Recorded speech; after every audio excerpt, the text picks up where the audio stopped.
just because in that way you've been working with them. They'll take you, through the whole process, especially if they do like a buyer's consultation, for example. A buyer's consultation is literally you sit down before you even start looking at homes. You're going to go through and he's going to explain, or she is going to explain to you all the paperwork. What's that going to look like? What is, these are the steps to the transaction. This is what it's going to look like once you find a place, and all of that is very important to educate the buyer or even the seller. Sellers has the similar process, a little different, but a seller has the same process. But yeah, going back to YouTube, I'm planning to do that. Right now, all of my social media is at Agent Luis.Ortiz, Luisortiz. So you can just follow me, and then soon that should be coming aboard. I just bought a whole brand new system, like for camera and all of that, so that I can get that going. Nice. So, what are some of the things that you've experienced as a realtor, like terrible experience? Like, have you ever had any terrible clients where you're just like, I can't work with this person, and you just... Yes. Yeah. I've had some people where it's like, oh my God, this person's a nightmare, but I understand the process is a difficult process. And as a realtor, that is part of my job. I think I wear many different hats. Like sometimes I have to know construction. I need to know all types of stuff. I don't even know. But this guy, he basically would email me, text me, and call me all at the same time at all types of hours. He would be texting me at 2 a.m, and then by 4:00 he was calling me already in the morning. Oh, jeez. And then he would email me if I didn't respond, and then it was just like a bombardment of just constant communication and multiple channels. It's called codependency. Yeah, basically. No. So so I had that. I think it's more of just I've had a seller that was a buyer. And then I had a similar seller. I think that's the most stressful when it comes to, especially if selling is more stressful than buying.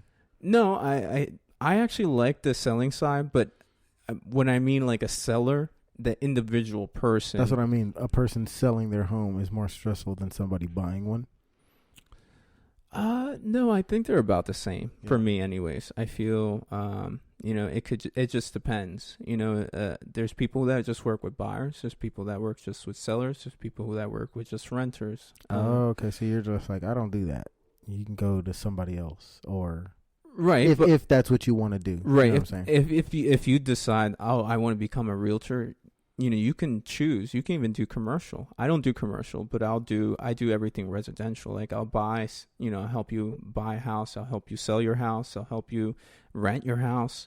There's all different kinds of avenues you can take as a realtor. You could be a realtor that just doesn't even work with other people. You just flip homes. And the more criteria you fill, obviously the more money you'll make. Again, and everything is commission based, so it just depends if you sell or buy. You have a person that buys a house or a person that sells a house, and so I mean, if you are open to more avenues, that's more different ways that you can get. Gotcha. More clients. Yeah, so it just depends, and some people specialize in specific things. Some people specialize just working with VA people. Gotcha. Some people specialize with just senior people. So it depends, Mm-hmm. What's one of the biggest misconceptions of people buying a home that they have? Like the home themselves or realtor or? Like me, an average person, wants to buy a home. Mm-hmm. What is the biggest mistake people make or the biggest misunderstanding that they have in the sense of, it's going to be this easy. I'm just going to buy this home and, the process of buying a home. I think in your opinion. Yeah, there's a couple different things that I think. So first of all, I think it's getting pre-approved. So a lot of people think that you get pre-approved after the fact. Okay. You start looking for a house, be like, oh, I found the house. Now I'm going to get pre-approved to get a loan.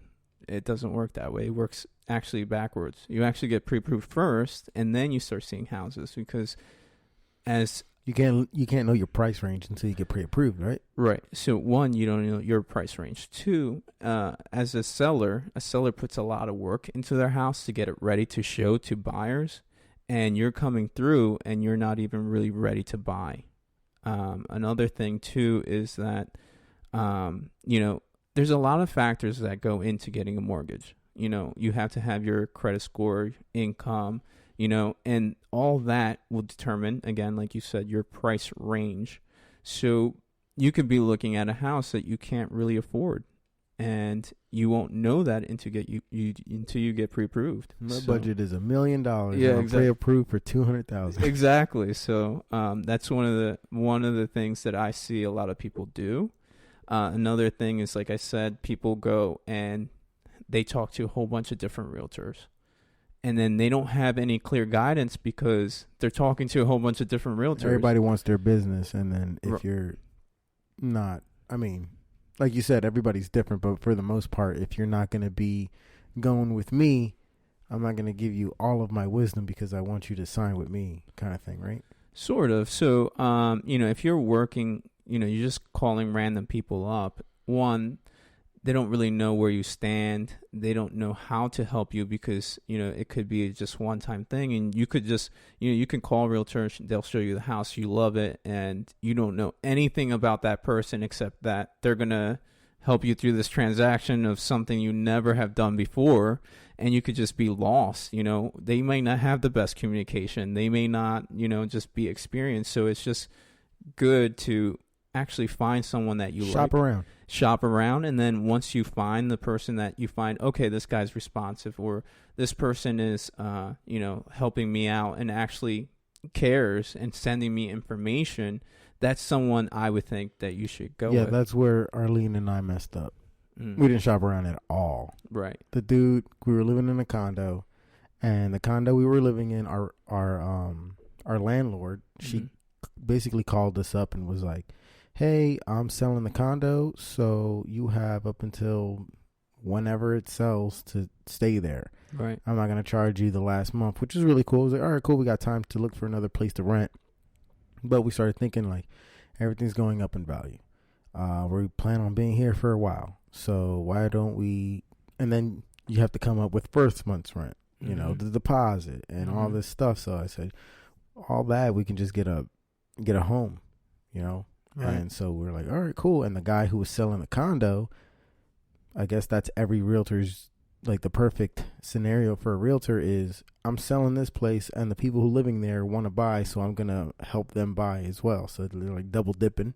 Right. And I guess that's what he tried to capitalize on, or what he did capitalize on, because he was complete garbage. But anyway, we got the house, obviously, and everything, but it was just a really crappy experience. We didn't shop around. We should have definitely shopped around. Yeah, I always say that to both buyers and sellers. You should always shop around for a realtor.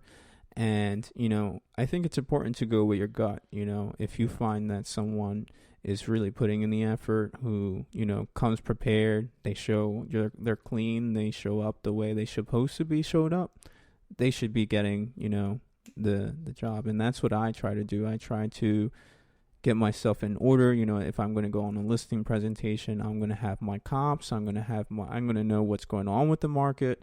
I'm going to, be prepared, dress appropriately. That's the kind of things that you should be looking. You taking note, people?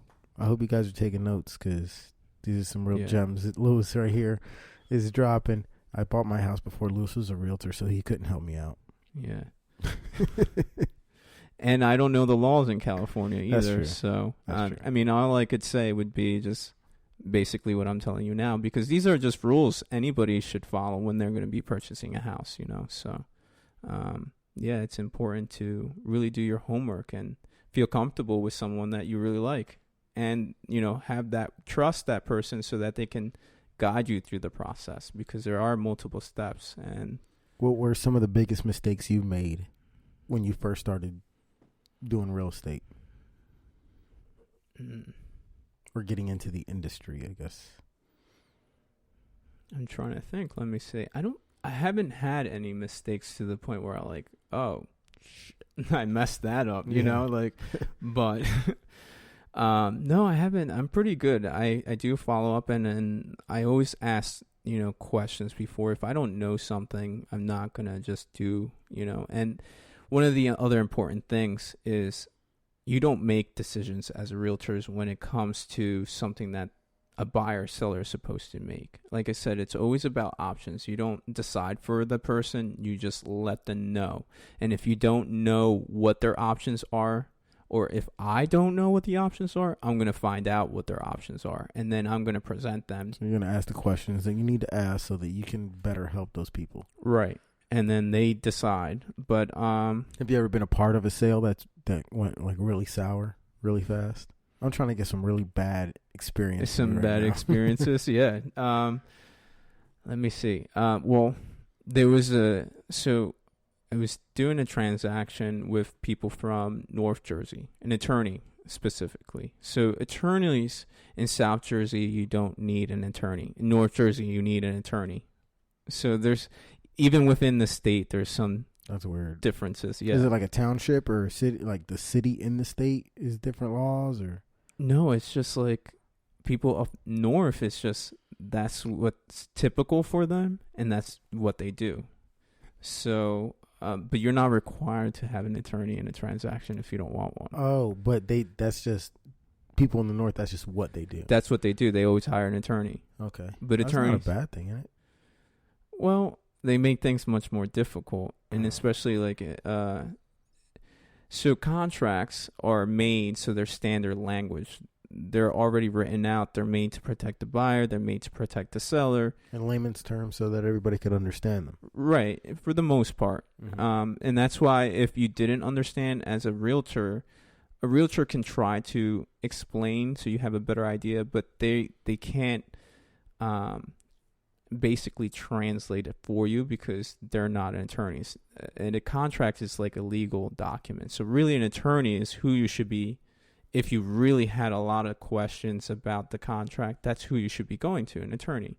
An attorney has two different jobs he can do for you when you're buying up a house. You know, he could do litigation. He can also just review the contract and just make sure everything's okay. With a standard contract, it's already written out. Every transaction looks the same because it's the same document over and over. It's just fill-ins. So basically, long story short, you have this this attorney from North Jersey who's running the buyer side. I had the seller, and this attorney comes in and she's like, well, where is the deed package? So the deed package is basically where the house goes from one person to the next. The seller signed the deed. Right. And we say, we have the deed here. And she's like, well, this is not signed. And I'm like, well, the sellers are here. They're going to sign it. Yeah. And she's we like, haven't gotten to that part yet. Yeah. So she's like, no, well, I need to know where the deed package. And I'm looking at her like so confused. I'm like, this is the deed package. They just need to sign it. She's like, it's not signed. And I'm like, they're here, physically here. They can physically sign it. And she's like, they're not originals. I'm like, yes, they are. They will be once they sign it. Yeah. So it was like the craziest thing. And this lady is flipping out. And then at that time, I was with my partner. And she was like, she starts yelling at this person. Oh, and then now it's like they're going back and forth. The buyers feel bad for the sellers. The sellers then had, we also found the sellers a house. So then we had two settlements that day. They were going to settle here first because they were selling their house. Right. And then they were going to another settlement to go buy their next house. And so then the attorney is making everything so difficult. Super awkward. Yeah, it was very awkward. So the settlement table is like the most nerve-wracking for a realtor because you want to make sure everything is where it should be. You don't. That's basically your closing, right? Yeah. Your closing. You don't want to have to go back because somebody made a mistake for something. Right. And especially if your seller is going to go buy a house next and they need the money from this to go buy their next house. So, So then that got kind of straightened out. I was like, they're here.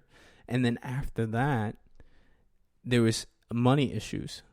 So the money had to be wired to the attorney